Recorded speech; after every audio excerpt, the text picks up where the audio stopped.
Welcome to a new fairy tale adventure with the Wolf and the Seven Young Kids, brought to you by Original Strange Fairy Tales and Other Stories. This is a classic tale from the Brothers Grimm, first published in their 1812 collection Grimm's Fairy Tales. It's a story filled with tension, wit, and the timeless battle between innocence and cunning. The story follows seven young kids who outsmart a sly wolf through cleverness and teamwork, turning the tables on danger with their quick thinking. A tale of bravery and resourcefulness. The Wolf and the Seven Young Kids is a beloved part of folklore that has captured the imagination of readers for generations. Get ready to experience this enduring story that continues to captivate listeners of all ages. Enjoy!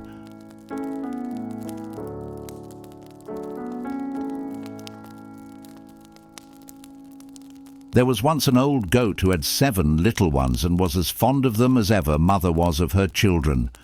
One day she had to go into the wood to fetch food for them, so she called them all round her.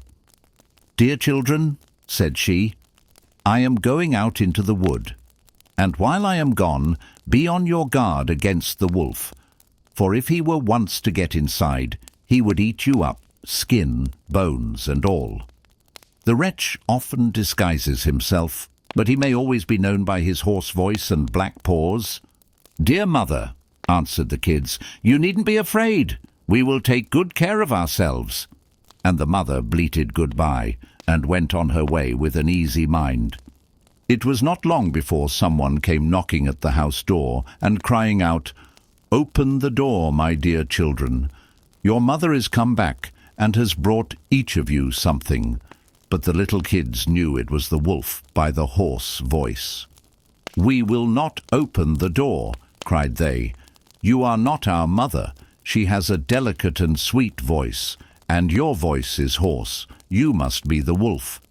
Then off went the wolf to a shop and bought a big lump of chalk and ate it up to make his voice soft.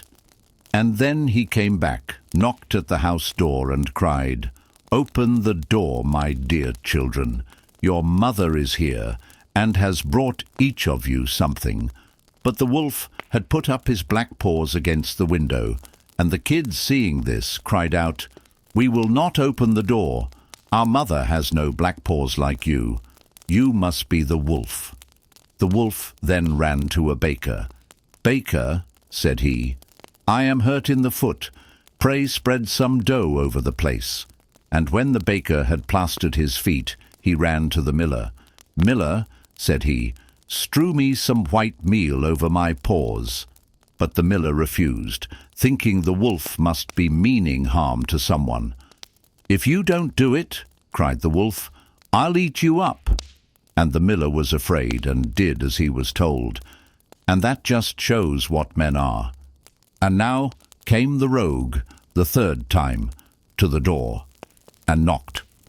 "Open, children," cried he. "Your dear mother has come home and brought you each something from the wood." "First show us your paws," said the kids, "so that we may know if you are really our mother or not." And he put up his paws against the window, and when they saw that they were white, all seemed right, and they opened the door. And when he was inside, they saw it was the wolf, and they were terrified and tried to hide themselves. One ran under the table, the second got into the bed, the third into the oven, the fourth in the kitchen, the fifth in the cupboard, the sixth under the sink, the seventh in the clock case. But the wolf found them all, and gave them short shrift. One after the other he swallowed down, all but the youngest, who was hid in the clock case. And so the wolf, having got what he wanted, strolled forth into the green meadows, and laying himself down under a tree, he fell asleep. Not long after, the mother goat came back from the wood, and, oh, what a sight met her eyes!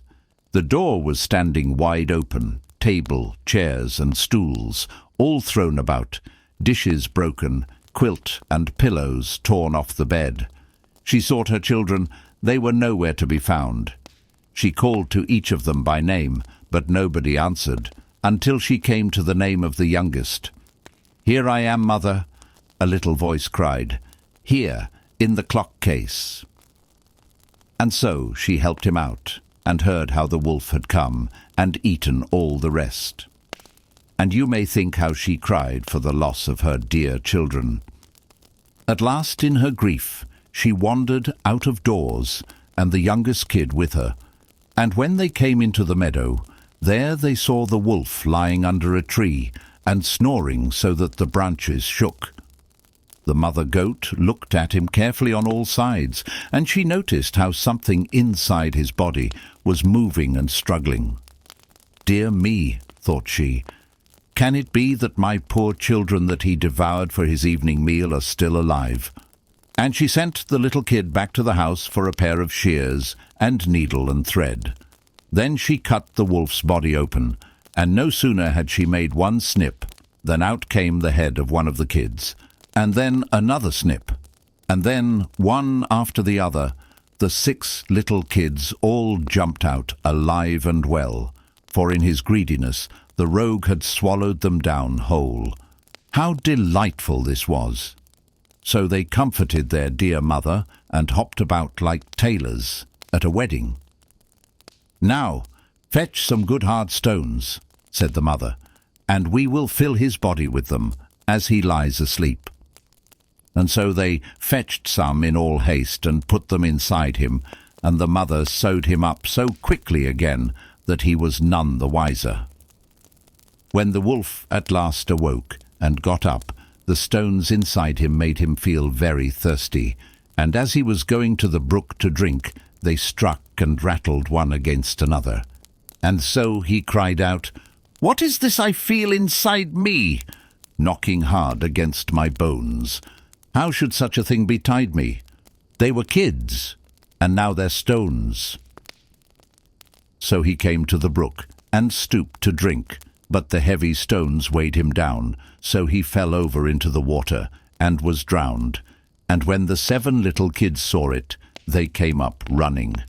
"The wolf is dead! The wolf is dead!" they cried, and taking hands they danced with their mother all about the place.